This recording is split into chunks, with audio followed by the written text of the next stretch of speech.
Girl.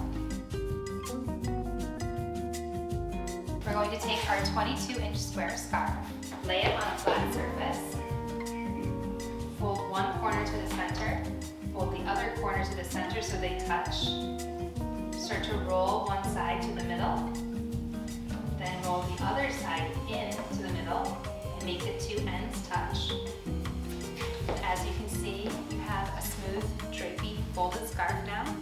And now all you do is take the scarf and fold one singular knot in the center. I like to leave it a little bit big. And then just take the scarf, tie it around your neck. This is just a simple knot like you're tying your shoe. Now rotate it back around.